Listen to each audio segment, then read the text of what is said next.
1 Samuel 31 talvez seja um dos capítulos mais tristes da Bíblia. Nós temos aí narrada a morte de Saul e de seus filhos e uma derrota terrível de Israel na mão dos filisteus. Curioso que praticamente toda a grande nação tem uma história sobre combate no monte para narrar. Os ingleses lembram da Batalha do Monte Badon, quando o mítico rei Arthur venceu os anglo-saxões, aí século V, século VI. Aqui no Brasil a gente tem a Batalha dos Guararapes, que foi travada no monte, 1648, 1649, quando os holandeses foram expulsos pelos portugueses. Na Itália, a Batalha de Monte Cassino, 1944, quando um grupo de alemães resistiu, exército de 4 nações, terminou o Cassino, o Monte Cassino, né, o famoso mosteiro, totalmente destruído. E aqui a gente tem a Batalha do Monte de Gilboa, como eu disse, um dos momentos mais tristes da história de Israel. Vamos ler o texto, são poucos versículos, 1 Samuel capítulo 31. Os filisteus lutaram contra Israel, e os homens de Israel, fugindo da presença dos filisteus, caíram mortos no Monte Gilboa. Os filisteus seguiram de perto Saul e seus filhos e mataram Jonatas, Abinadab e Malquissua, filhos de Saul. A batalha se intensificou contra Saul. Os flecheiros o avistaram e ele foi ferido gravemente. Então Saul disse ao seu escudeiro: arranque a sua espada e atravesse-me com ela, para que não venham esses incircuncisos me atravessem com a espada e zombem de mim. Mas seu escudeiro não quis fazer isso porque estava com muito medo. Então Saul pegou a sua própria espada e se lançou sobre ela. Quando o escudeiro viu que Saul estava morto, também se lançou sobre a sua espada e morreu com ele. E assim morreram juntamente naquele dia Saul, os seus 3 filhos, o seu escudeiro e todos os seus soldados. Quando os homens de Israel, que estavam do outro lado do vale e no outro lado do Jordão, viram que o exército de Israel fugiu e que Saul e seus filhos estavam mortos, abandonaram as cidades e fugiram. E vieram os filisteus e habitaram nelas. E aconteceu que no dia seguinte, quando os filisteus foram tirar os despojos dos mortos, encontraram Saul e seus 3 filhos caídos no monte Gilboa. Cortaram a cabeça de Saul e o despojaram das suas armas. Enviaram mensageiros pela terra dos filisteus, ao redor, para levar as boas novas ao templo dos seus ídolos e ao povo. Puseram as armas de Saul no templo de Astarote, e o seu corpo afixaram na muralha de Bet-sean. Quando os moradores de Jabes de Gileade ouviram o que os filisteus haviam feito com Saul, todos os homens valentes se levantaram, caminharam toda a noite, tiraram o corpo de Saul e os corpos de seus filhos da muralha de Bet-sean e os levaram a Jabes, onde os queimaram. Depois pegaram os ossos deles e os sepultaram debaixo de um arvoredo em Jabes e jejuaram 7 dias. Esse capítulo que nós temos diante de nós retoma a narrativa suspensa em 1 Samuel 28, 29. Se você lembrar, nós, quando estivemos expondo esses textos, nós paramos aí, capítulo 29, com os filisteus e seus exércitos reunidos em Afecá e os israelitas acampados junto à fonte em Jezreel. E a narrativa faz um corte abrupto ali. Davi é destacado do cortejo do exército filisteu, e há um salto na narrativa vai focar um outro ponto ali, e agora nós retomamos onde havia a narrativa parado naqueles capítulos ali. Antes da gente continuar, a gente precisa lembrar do que já foi dito sobre Saul nesse livro de 1 Samuel. Seu registro militar é dado no capítulo 14, versos 47 e 48. Saul, quando assumiu o reinado de Israel, lutou contra todos os seus inimigos ao redor, e para onde quer que se voltava, era vitorioso. Lutou com coragem, libertando Israel das mãos dos que o saqueavam. Isso é um registro notável. Saul era apresentado aí como um grande rei, como um conquistador, como um guerreiro, como um herói nacional. Ele começou sua carreira com grande sucesso. O povo cantava: Saul feriu seus milhares. Mas Saul, em algum momento, começa a cair, a decair. E a gente lembra aqui, nós já tratamos disso, 1 Samuel capítulo 15, quando Saul ele se recusa a executar os seus inimigos amalequitas, ele prefere brincar de sacerdote, então ali já lhe é retirada a promessa de que ele teria uma dinastia e a dinastia dele permaneceria à frente de Israel. A situação se torna pior quando Davi, a partir do capítulo 16, entra em cena.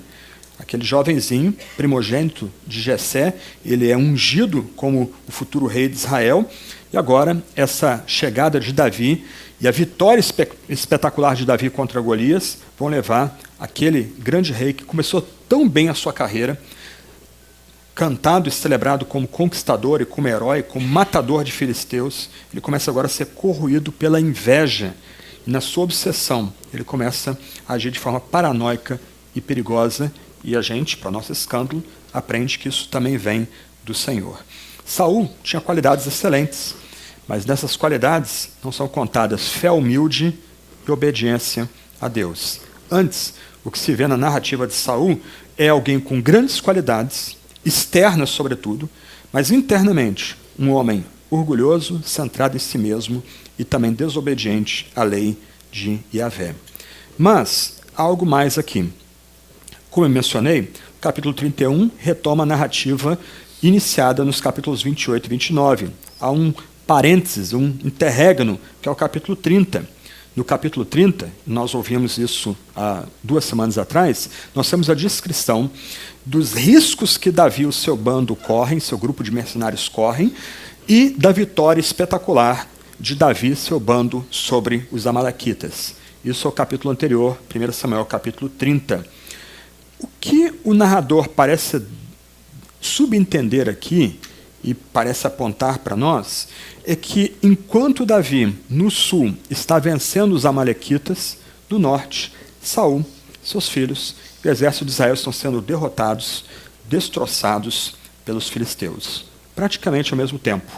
Então, o narrador, inspirado, ele faz um tipo de contraponto aqui. Ele coloca o fim de Davi, nessa primeira parte narrativa, comparado com o fim triste de Saul. O que o narrador quer destacar para a gente é o que acontece com aqueles que são escolhidos por Deus e o que acontece com aqueles que abandonaram a Deus. Ou, talvez, de forma até mais dramática, com aqueles que foram abandonados pelo próprio Deus, no caso, Saul. Então, o autor parece contrapor capítulo 30, capítulo 31, incidentes distintos acontecendo ao mesmo tempo, como Deus opera nos seus eleitos e como Deus abandona aqueles que o abandonaram. O texto é simples, direto e trágico, terrível. Nos primeiros 7 versos, nós vemos aí o resultado imediato da batalha, com Saul perdendo seu exército e sua vida. Como eu disse, a narrativa retoma o que nós vimos em 1 Samuel 28 e 29. Vocês receberam aí no grupo de oração e devem receber no grupo de informativo um mapa da campanha dos filisteus.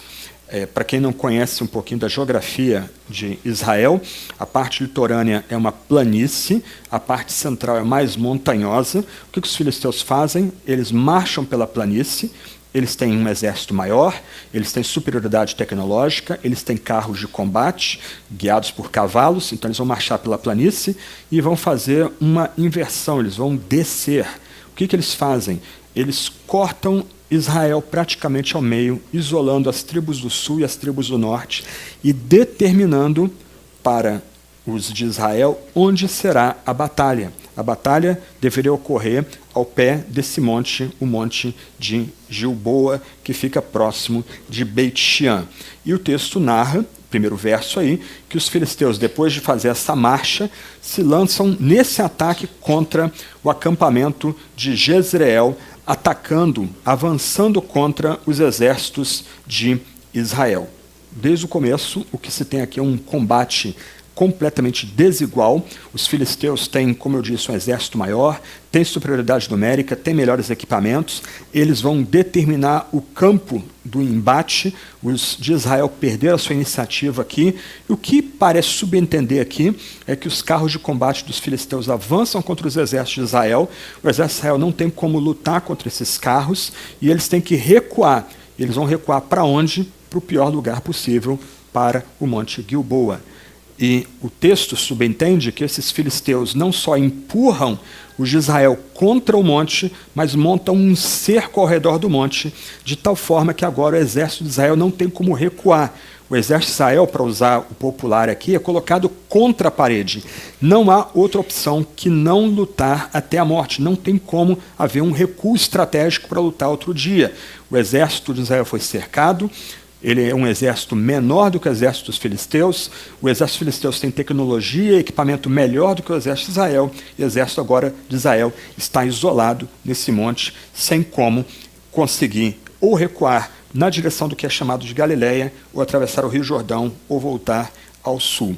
E o que parece é que, na medida que o exército de Israel é cercado no monte, e não tem como recuar, agora os flecheiros dos filisteus começam a lançar uma chuva de flecha contra os de Israel, dizimando as tropas de Israel. A situação é desesperadora, é uma situação que não tem como escapar, e, segundo a narrativa, a situação vai ficando pior a cada momento. O que o texto requer da gente aqui é um pouco de imaginação. Nós temos essas tropas de Israel isoladas, completamente cercadas. Você pode pensar, talvez, numa primeira linha de soldados de Israel à frente, uma linha interna onde estão os filhos de Saul e a sua guarda pessoal, e Saul no centro, talvez no topo daquele monte, divisando a situação desesperadora em que o exército de Israel se encontra. E aí começa a tragédia. E o que você precisa notar aqui, meu irmão, minha irmã, é que Saul vai contemplar essa tragédia em todos os seus estágios. Ele não é poupado do desastre terrível que se abate sobre a casa de Israel aqui. Ele está no lugar privilegiado, ele está no ponto mais elevado daquele monte. Ele vai ver tudo que ele precisa ver antes dele mesmo cair. E o texto, na sua simplicidade, fala que os homens de Israel, alguns desertaram, o que era algo vergonhoso e terrível, e outros foram abatidos aos montes pelos filisteus nessa batalha no Monte Gilboa. E um ponto importante aqui das guerras antigas, na antiguidade, é que o alvo principal do exército, de um dos exércitos, era matar o comandante ou o rei do exército inimigo.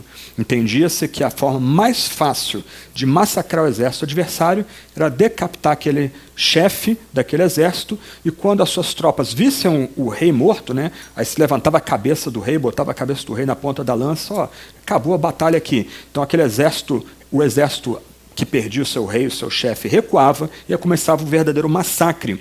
E o texto mostra que os filisteus avançaram para atacar Saul. O alvo deles era bater Saul para acabar com aquele massacre de Israel o mais rápido possível. Mas aqui, mais uma vez, o texto exige que a gente imagine a cena. Saul, isolado, na sua solidão como comandante-chefe, como rei, no topo do monte, vendo as suas tropas sendo abatidas por flechas e lanças pelos filisteus, completamente acuadas, elas não têm como recuar. E aqui você tem que imaginar esses três homens, Malquissua, Abinadab, sobretudo Jonatas, lutando como jovens leões. Eu imagino aqui Saul, o rei e o pai, vendo esses três jovens, que a Bíblia não fala mal de nenhum deles, não há uma crítica a nenhum deles, lutando até a morte para defender o seu rei. Você, pai, consegue imaginar isso?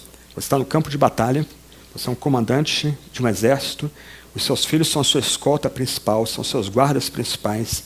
Você consegue imaginar ver os seus filhos abatidos diante de você? É isso que Deus faz com Saul. Saul é sustentado aqui para ver esses três jovens serem abatidos na sua frente. Eu fico, mais uma vez, imaginando aqui Jonatas, Abinadab, Malquissua lutando e tentando romper o cerco. Traz à memória o que você já ouviu sobre Jonatas nas pregações anteriores. Um grande guerreiro, um homem nobre, um homem justo, um homem reto. É um homem sem pecado na narrativa de 1 Samuel. E ele lutando desesperadamente para tentar arrumar uma brecha por onde o seu rei, seu pai possa fugir e onde algumas tropas de Israel possam fugir. Ele é abatido. Ele é morto. junto com outros 2 filhos de Saul. Somente Esbaal, também chamado de Isbosete, é poupado. O texto não diz porque ele não estava na batalha. Nós vamos encontrar ele mais adiante, quando tratarmos dele em 2 de Samuel, capítulo 2. O único filho que sobra dessa derrota no monte Gilboa. Jonatas, Abinadab, Malquissua, Caim. E Caim antes de Saul.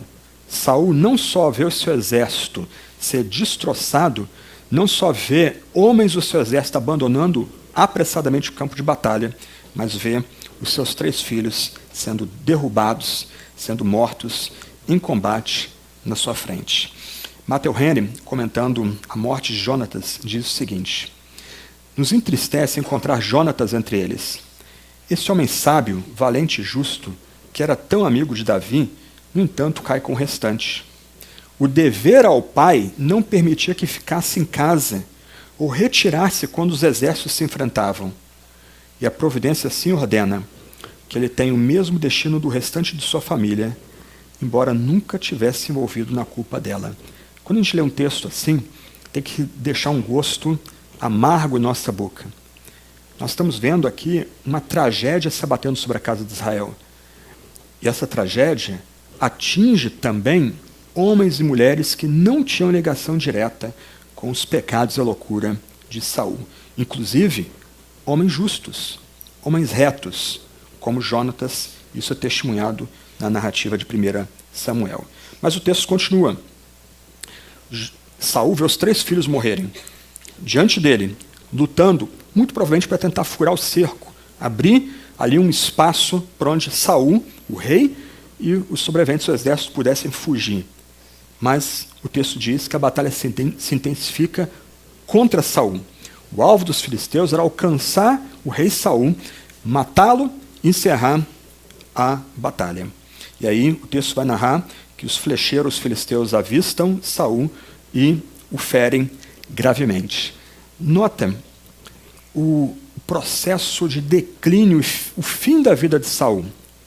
Cercado, seu exército sendo massacrado lentamente pelos seus inimigos filisteus, seus 3 filhos mortos na sua frente, e agora Saul é atingido por uma flecha e ferido.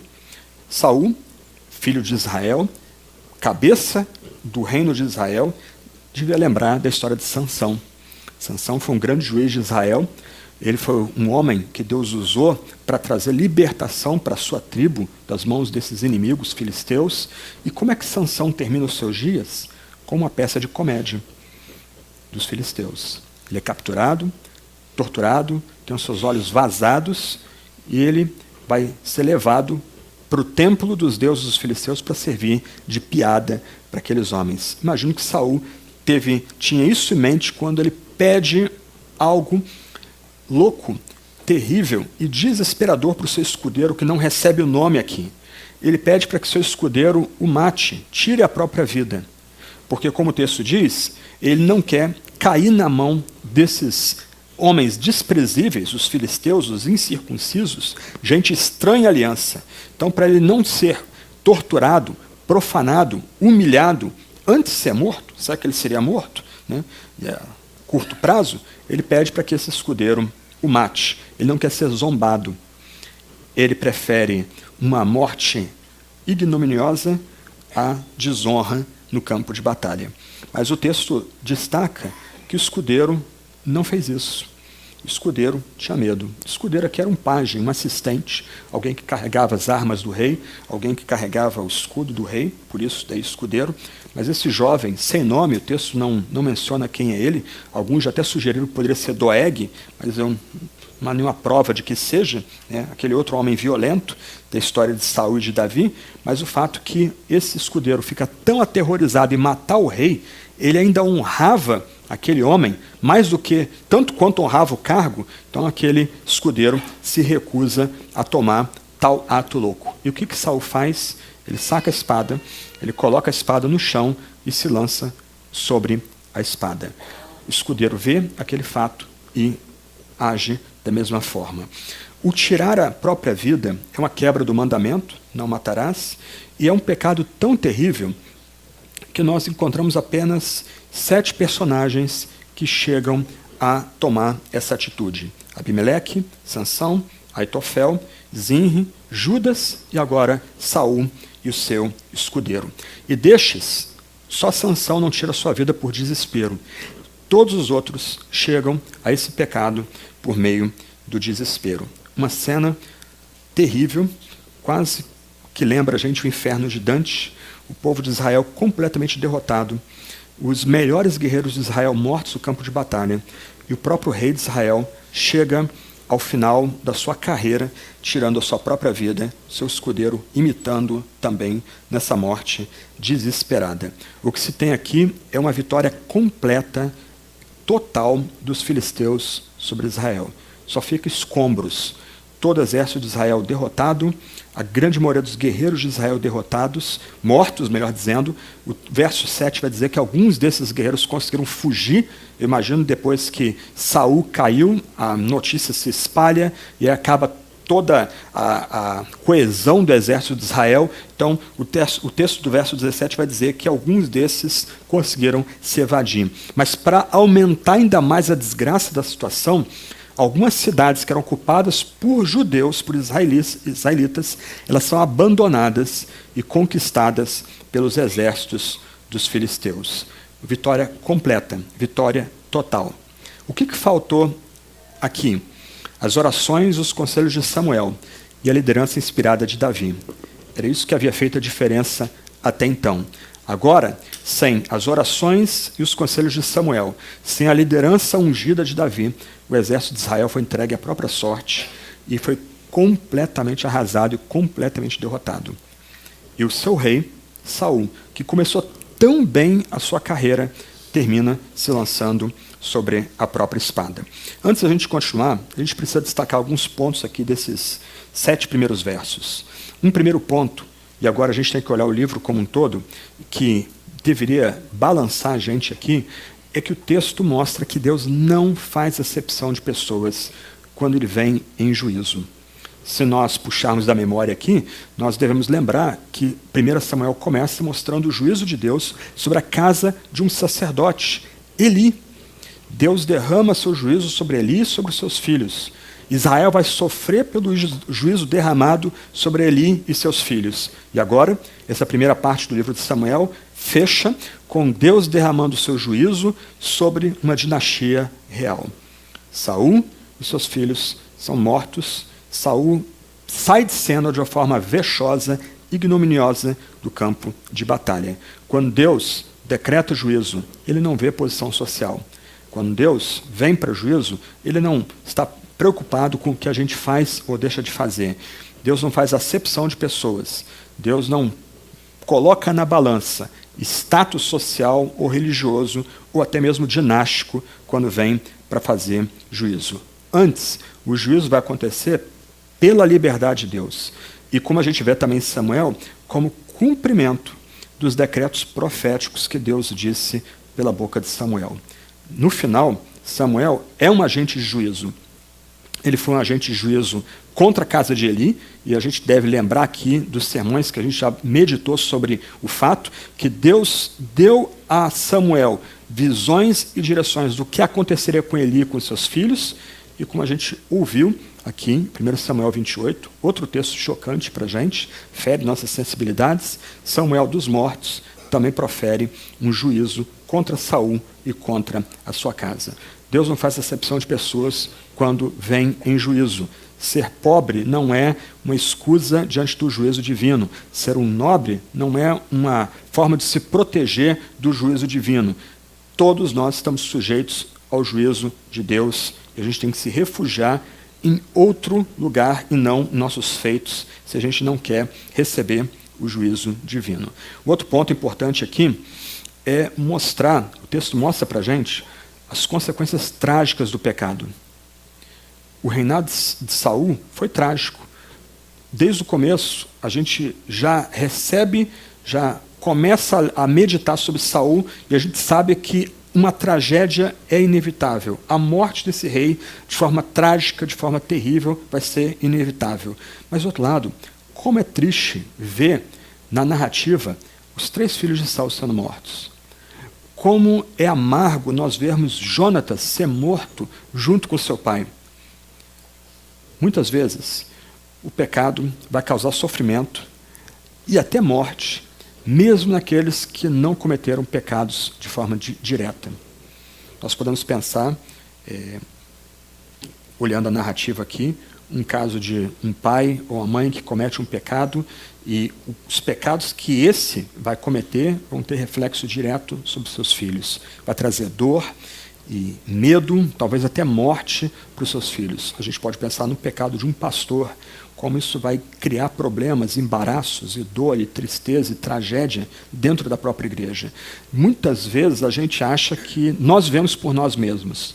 Nós achamos que temos o controle sobre as circunstâncias da nossa vida.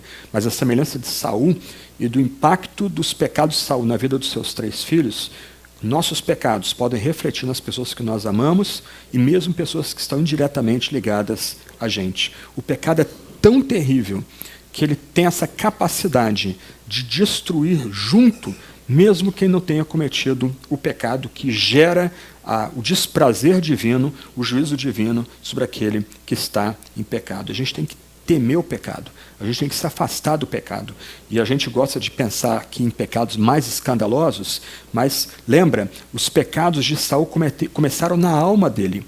Externamente ele era um grande rei, alto, bonito, se destacava. O texto não chama ele de covarde. O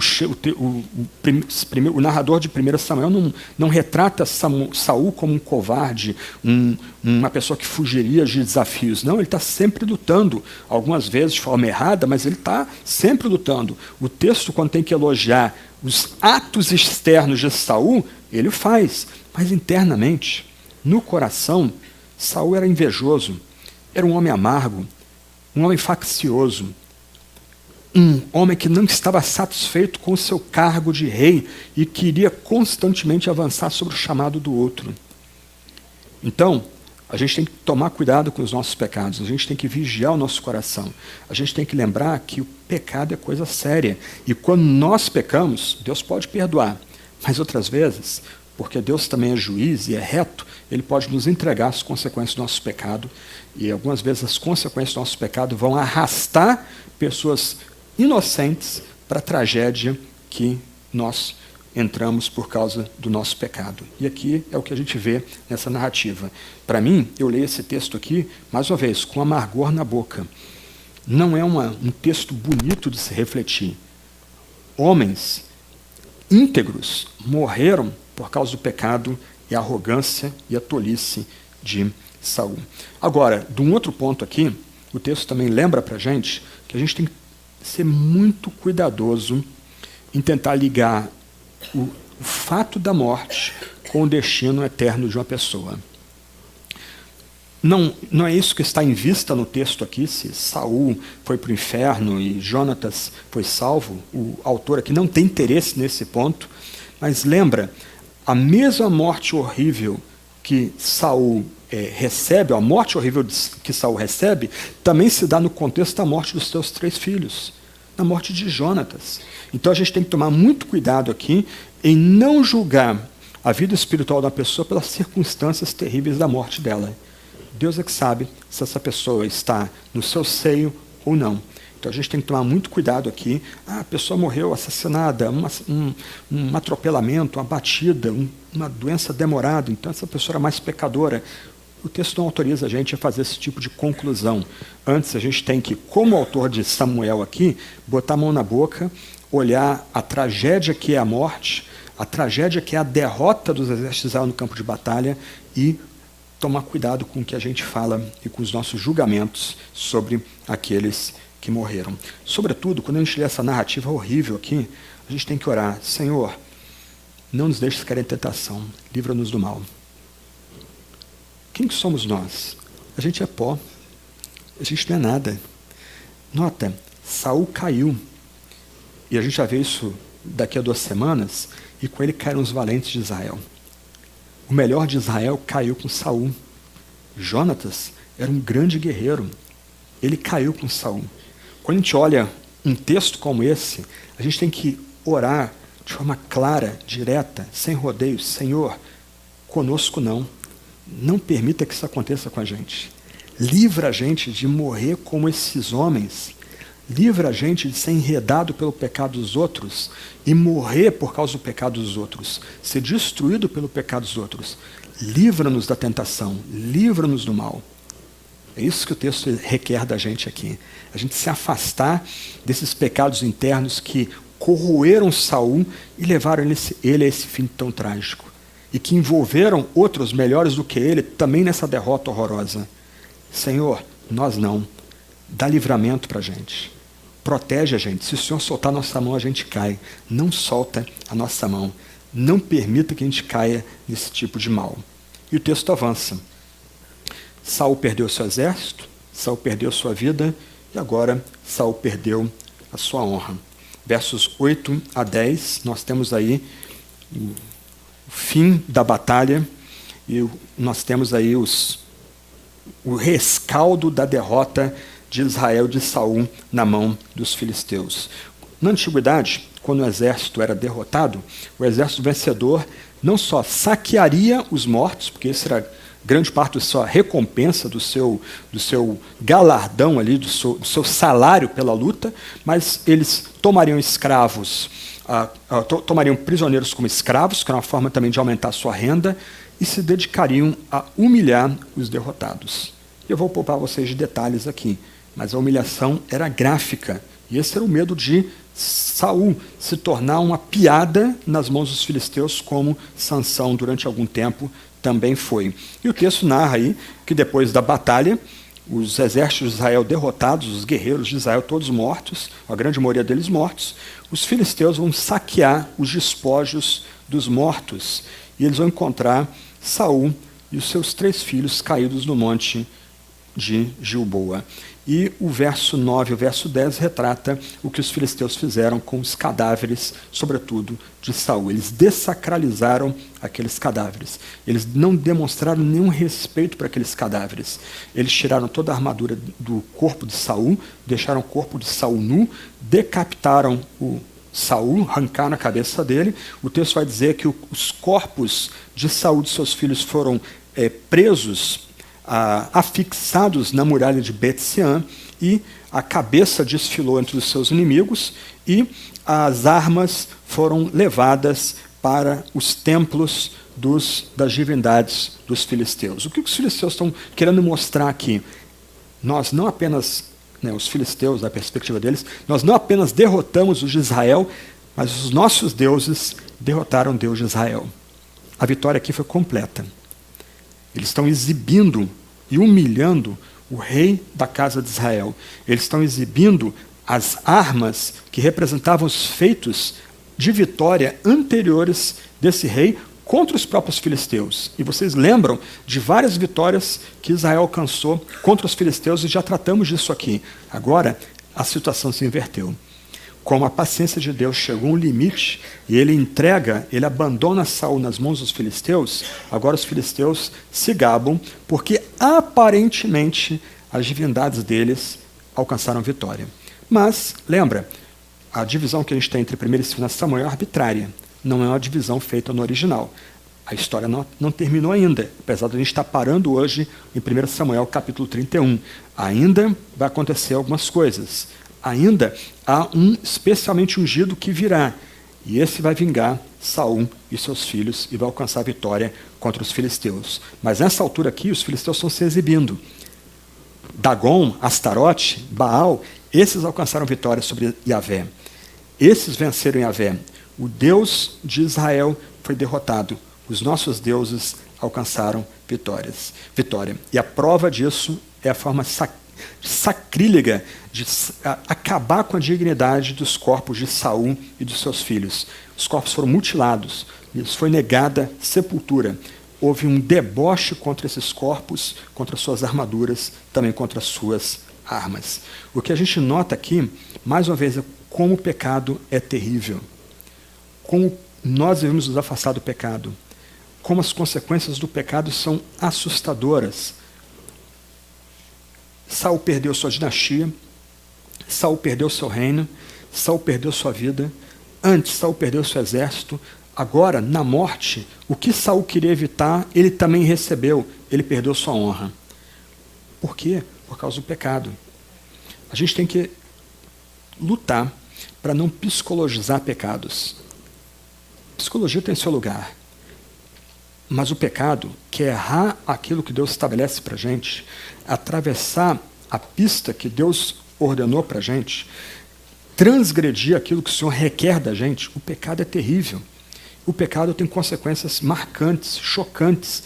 E nós estamos agora considerando, no final da carreira de Saul, o que seus pecados acumulados renderam para ele. Ele viu o seu exército ser derrotado.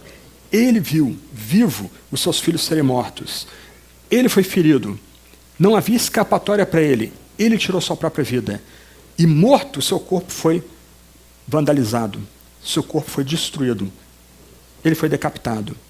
É isso que o pecado produz. Como é que a gente vai ficar achando que é pecado, mas a gente lida com a consequência nesse nível aqui? É pecado, mas não é tão sério. A gente pode tentar dar um jeito. Eu vou pecar, mas Deus vai me perdoar porque o meu trabalho é pecar e o trabalho de Deus é perdoar. Isso é loucura.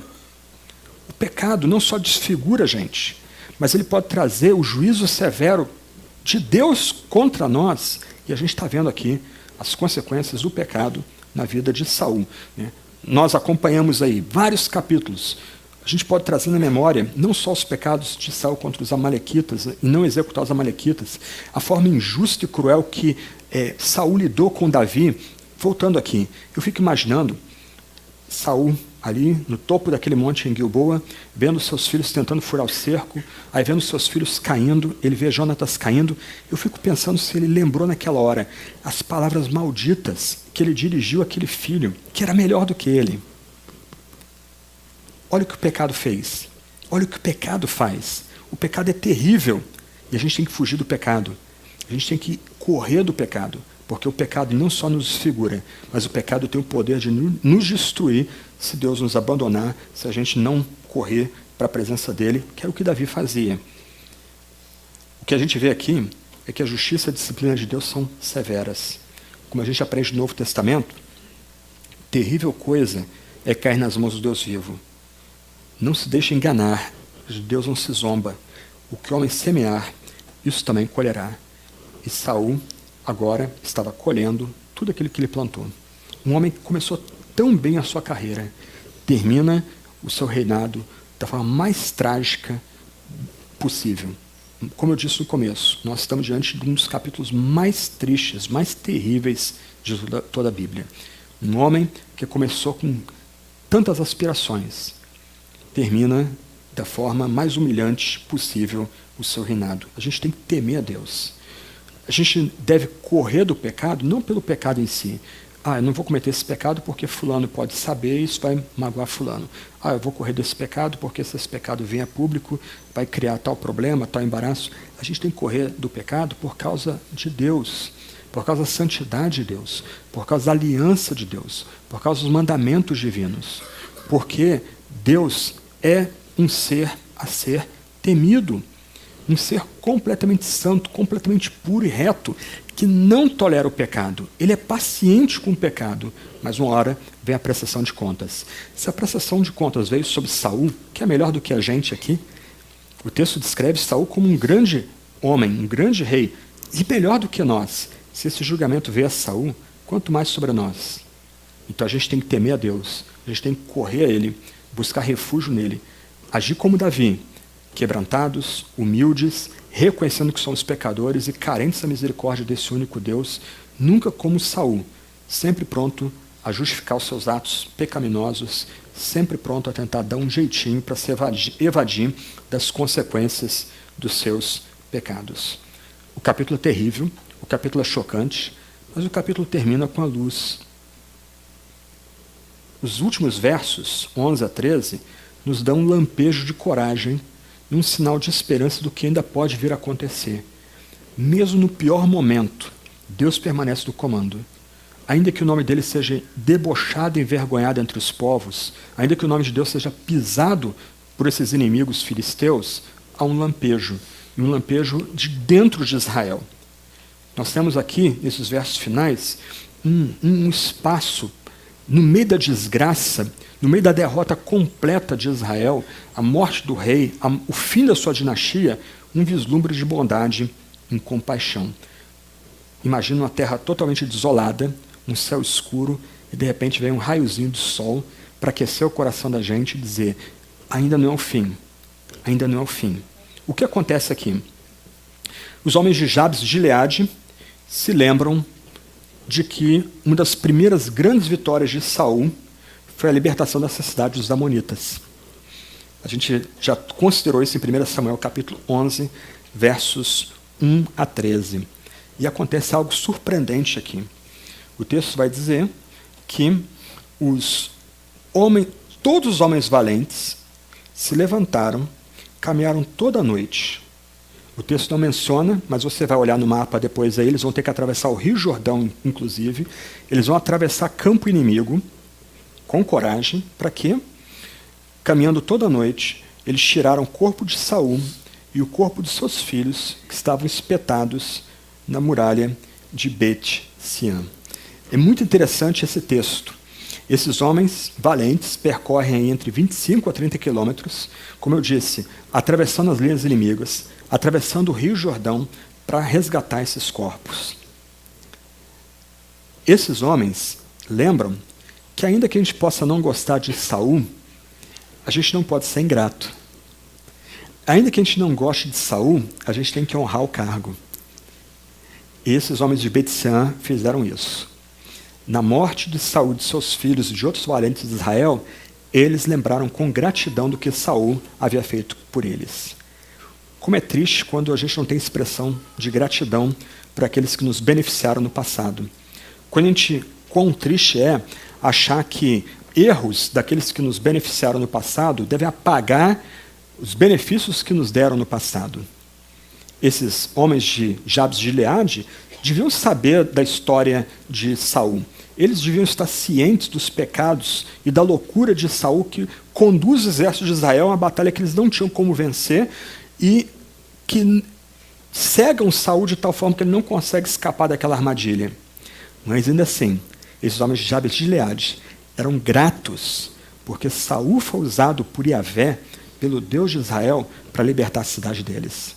Sob risco pessoal, eles entram naquele campo de batalha, eles vão à cidade de Jabes de Gileade abandonada, resgatam aqueles cadáveres e tratam Saul e seus filhos com honra. Eles honram o cargo de rei de Israel, por mais louco que Saul tenha terminado sua carreira. O texto vai dizer aqui que esses homens vão enterrar Saul e seus filhos num arvoredo. E aqui é a beleza da exposição sequencial. Tragicamente, a gente lembra que Saul sentou debaixo de outro arvoredo em 1 Samuel capítulo 22. Ele sentou naquele arvoredo, segurando a sua lança, que depois foi capturada por Davi, para o quê? Esperar a morte dos sacerdotes de Nob e sua casa. Um dos momentos mais terríveis da carreira de Saul. Matar uma ala da casa sacerdotal de Israel. Ele sentou debaixo daquele arvoredo. Agora, o seu cadáver, junto com os seus filhos, é colocado debaixo de um mesmo tipo daquela árvore. E ali ele é enterrado. É curiosa a menção aqui que os corpos são queimados. Isso é incomum na cultura judaica. Tá? Muito provavelmente os corpos foram tão violentados, tão desfigurados, e já provavelmente num processo de apodrecimento, que não restou outra situação que não fosse queimar os corpos e enterrar apenas os ossos de Saul e de Jonatas e dos outros dois irmãos. Curiosamente, mais adiante, capítulo 21 de 2 Samuel, nós vamos aprender que Davi manda exumar os corpos de Saul e Jonatas, e ele providencia para que esses corpos sejam enterrados na sepultura da família na tribo de Benjamim. Não só os homens de Jabes de Gileade, mas também o grande rei Davi honraram essa família. Honraram o cargo de Davi. Isso é meio difícil para nós aqui na América Latina, no Brasil, né? A gente não é muito dado a liturgia e cerimonial, então a gente não tem muita divisão entre o cargo e a pessoa. E a gente, ao desprezar a pessoa, também despreza e desonra o cargo. Mas esses homens de Jabes de Gileade honraram Saul e honraram o cargo dele, o primeiro rei de Israel. Saul não foi um grande líder espiritual. Aliás, ele não foi um líder espiritual, mas ele pelo menos foi honrado como um comandante corajoso e como aquele que foi, de fato, o primeiro rei de Israel. Em síntese, o que nós vemos aqui nesse capítulo pesado, capítulo triste, capítulo terrível, é que até na morte a palavra de Deus se cumpre. Isso é presente em todo o livro de Samuel. Deus se revelando ao seu servo profeta, no caso Samuel, e como contraponto com Eli, também com Saul, tudo que Deus disse pela boca de Samuel se cumpriu. Eu sei que alguns ficaram chocados com o sermão de 10 pontos aí do Tiago Guerra, em 1 Samuel capítulo 28, mas se você der uma olhada no verso 19, o que Samuel, vindo dentre os mortos, disse para Saul, acontece ponto a ponto. O que mostra que a palavra de Deus sempre se cumpre. Quando Deus fala, nós os calamos. Quando Deus fala, nós devemos nos quedar em silêncio, porque a voz de Deus, a palavra de Deus sempre vai se cumprir. Mesmo quando essa palavra vem a nós de forma extraordinária, Samuel voltando dos mortos e proferindo juízo para o rei Saul atemorizado, isso prova que aquela palavra procede de Deus. E aqui nenhum de nós pode ser enganado. O que marca um verdadeiro profeta? O que marca, de fato, um pregador? É que esse pregador é fiel à palavra divina e aquilo que é dito dentro do âmbito da inspiração divina e o que é dito extraordinariamente vai alcançar cumprimento. Nós não devemos ter respeito ou paciência com pessoas que querem se apresentar a nós como profetas e começam a sugerir visões e situações para o futuro, e nada disso acontece. Como respeitar esse tipo de gente? Esses são falsos profetas. Quando Deus de fato fala, ele não permite que a sua palavra caia em terra. A sua palavra de fato vai se cumprir. E aqui não cabe ajustes. Não, mas tinha um significado figurado. A gente foi muito literal. O significado é claro quando vem do próprio Deus. E quando Deus diz, a sua palavra, de fato, se cumpre. E aqui, irmãos e irmãs, o que fica evidente em 1 Samuel, no livro todo, é que essa palavra vem para salvação e para juízo. Para uns, essa palavra profética, essa palavra que é sem erro, que se cumpre direto, vai levar pessoas ao quebrantamento, vai levar pessoas a se humilhar diante do Altíssimo. Para outros, isso não é, eu posso lidar com isso amanhã, eu posso voltar a esse ponto mais adiante. E nós não temos poder sobre nossa vida. Vocês acham que talvez os outros guerreiros de Saul foram para a batalha achando que eles seriam derrotados? Talvez Saul, na sua alma, ele já tinha aquele gosto fatalista de que seria derrotado no campo de batalha. Mas eu imagino que os jovens que seguiam aquele exército, 18, 16, 17 anos, eles não esperavam morrer ali naquele campo de batalha. Eles achavam que em algum momento, talvez a Arca da Aliança aparecesse, houvesse um plano B surpreendente, e Deus velaria pelo seu povo. A palavra de Deus serviu para juízo. Homens melhores do que Saul caíram, porque a palavra de Deus precisa se cumprir. Quando Deus profere a sua palavra, ela de fato se cumpre. Isso é uma prova da veracidade dessa palavra, mas isso deve encher a gente de temor e medo. Será que eu estou acolhendo essa palavra para a minha salvação? Será que eu estou fugindo do pecado e correndo para Deus e para o seu rei messiânico? Ou eu estou lidando com essa palavra de forma irresponsável, de forma tola, achando que o tempo da minha vida está no meu poder? Até na morte, a palavra de Deus sempre se cumpre, para salvação ou para juízo. A derrota aqui destaca perda, humilhação, tristeza e vergonha. Quando homens que uma vez têm temido a Deus se rebelam contra esse Deus, o resultado disso é juízo. E o juízo pode vir sobre a própria igreja também. Quando a igreja não honra a Deus, quando a igreja coletivamente não se volta para Deus, Deus pode visitar essa igreja em juízo. Mas isso não acontece no Novo Testamento. Como? Apocalipse 3:20, a igreja está ceando com Cristo fora da igreja. Isso é uma possibilidade, e uma possibilidade terrível. E aqui, quando nós na comunidade aqui enfatizamos a questão da disciplina, de termos um bom procedimento, segundo a lei divina, termos um bom comportamento, agirmos bem em nossas relações, casamentos sólidos, bom tratamento com filhos, um bom testemunho para os de fora, é porque nós somos um povo pactuado. Nós somos uma comunidade. Quando nós não tratamos com seriedade o pecado de um, esse pecado começa a contaminar o resto da comunidade. Vocês acham que Deus será por nós se nós não tratarmos com seriedade o pecado em nossa comunidade? Vocês acham que Deus vai continuar presente entre nós na pregação, na ceia, se pecados chocantes, escandalosos, pecados que são testemunhados pela comunidade são tolerados com pouca coisa no nosso meio? E mais, a gente olhando para essa história terrível aqui, a gente tem que lembrar que se nós formos coniventes com o pecado de pessoas em nossa comunidade, se Deus vier em juízo sobre a gente, isso vai atingir todos nós. Essa história de igrejas que começaram bem e depois morreram. Por quê?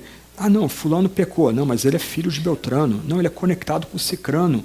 Não, ele é importante. Vamos deixar dar umas férias para essa pessoa e depois ela volta para o pastorado. A gente precisa dessa pessoa aqui. Ela cresceu com a gente, ela é importante. Aí o que acontece? Um ambiente de cinismo começa a entrar dentro da comunidade. E as pessoas começam a dizer, bom, Deus não derramou a sua ira sobre nós, sua disciplina sobre nós, a coisa não é tão séria. Ok, vamos seguir nesse caminho aí. E aí vem o juízo divino. Aquela igreja que anos antes começou tão bem, simplesmente é desfeita. Deixou de ser uma agência do reino. Então, a gente tem que lembrar que, olhando essa narrativa, que quando nós nos rebelamos contra Deus, Deus vem em juízo. E o resultado do juízo é morte e lamentação. Os de Jabes de Gileade tiram 7 dias de jejum para lamentar a morte do seu libertador Saul, dos seus filhos, dos exércitos de Israel no campo de batalha. É isso que resta diante do juízo. Diante do juízo, há o lamento, é exigido o lamento. Diante da morte, o que nos resta é sentar e chorar e lamentar e pedir para Deus renovar sua misericórdia e sua graça diante da gente. 1 Samuel começa com o nascimento de Samuel, bem auspicioso. Opa, algo novo está acontecendo aqui. 400 anos de caos com juízes. Há esperança para Israel. Opa, um novo rei, um rei como das nações. Agora estamos unificados, todas as tribos juntas. Como é que termina o livro? Saul morto. As esperanças de outrora, todas destruídas no monte Gilboa. A comparação desses dois aspectos, o nascimento de Samuel e a morte de Saul, deveria levar a gente a buscar certeza da nossa eleição e da nossa salvação. Quem somos nós diante do único Deus? Quem somos nós diante desse Deus que entra na aliança com o seu povo por meio do sacrifício de sangue da figura messiânica? Nós podemos ser contados entre os eleitos? Nós somos daqueles de Davi? Ou nós estamos correndo para estarmos ao redor de Saul e receber o juízo severo de Deus, o juízo que vem dele? Onde nós estamos agora? Entre os eleitos ou entre aqueles que abandonaram a Deus ou foram abandonados por Deus? Nós precisamos olhar nosso coração. Quem somos nós à presença desse Deus? Lembra, externamente Saul parecia ser um grande homem. Ele tinha bons predicados, boas qualidades, mas internamente, corroído por inveja, por ódio, pelo desprezo pelas coisas de Deus, por violar o seu chamado e querer assumir um chamado que lhe era vedado, querer ser sacerdote, querer ser profeta, e Deus vai debochar dele, inclusive, lembra? Deus dá o espírito de profecia para ele parecer um maluco, um nu pulando no meio do território de Israel. Virou piada. Quem somos nós, no final das contas? No final do dia, internamente, quem somos nós? Nós temos sido transformados internamente pela graça que vem desse único Deus, do Deus de Israel, do Deus de Davi e de Samuel. Nós podemos ver esses sinais dessa transformação interna em nossa vida, e mais uma vez, aqui não cabe a gente se medir pelos outros. A gente tem que se medir pelo que nós éramos e que nós estamos sendo moldados nesse exato momento. Ou nosso coração permanece como o de Saul, Eu queria estar no lugar daquele. Eu não gosto daquilo. Ah, não, eu não me satisfaço com o que Deus me concede. Eu quero mais. Quem somos nós, no final das contas? Nós somos do bando de Davi, que externamente não parece nada, ou nós estamos caminhando com Saul para o desastre? Sobretudo, e aqui eu termino, não importa como a gente começa. Eu conheci muita gente que começou muito bem a sua carreira, inclusive ministerial. Importa como a gente termina a vida. Saul começou muito bem a sua carreira, terminou em desgraça. Uma morte horrível. Morto na batalha do Monte Gilboa. Quem vai a Israel hoje, chega em Bet-Sean, dá para ver o Monte Gilboa, lá em cima tem o memorial. Até hoje, celebrando, ou rememorando essa derrota trágica de Israel nas mãos dos filisteus. Como nós vamos terminar nossa carreira? Como você vai terminar sua carreira? Como eu vou terminar nossa carreira? Com honra? Debaixo do círculo da misericórdia e da graça e da eleição divina? Ou em rebelião contra Deus? Como nós vamos correr para terminar nossa carreira? Que Deus nos encontre caminhando como Davi e o seu bando. Porque Deus ainda vai tratar com Davi. Deus vai cumprir suas promessas a Davi e aqueles guerreiros que foram para o deserto, para o sul, para o exílio com ele. Que Deus não nos encontre como Saul. Que Deus não nos encontre perto de gente como Saul. Porque quando Deus vai abater Saul, ele abate seus filhos que eram melhores do que ele. Eu queria ler uma oração com vocês e a gente encerra o culto dessa manhã. A oração é um pedido por graça. É um anseio por mais graça.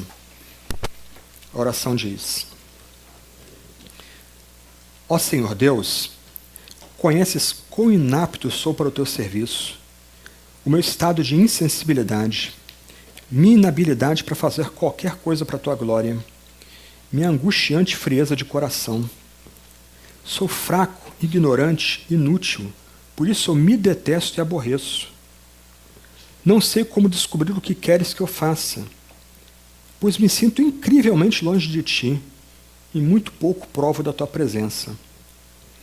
Fizeste-me arcar com os pecados da minha juventude e com o mortal pecado da minha natureza, de modo que sinto todo o meu pecado e não posso pensar ou agir sem que cada gesto seja pecado. Volto-te novamente com as chuvas da graça conversora a um pobre pecador que abusa do Evangelho.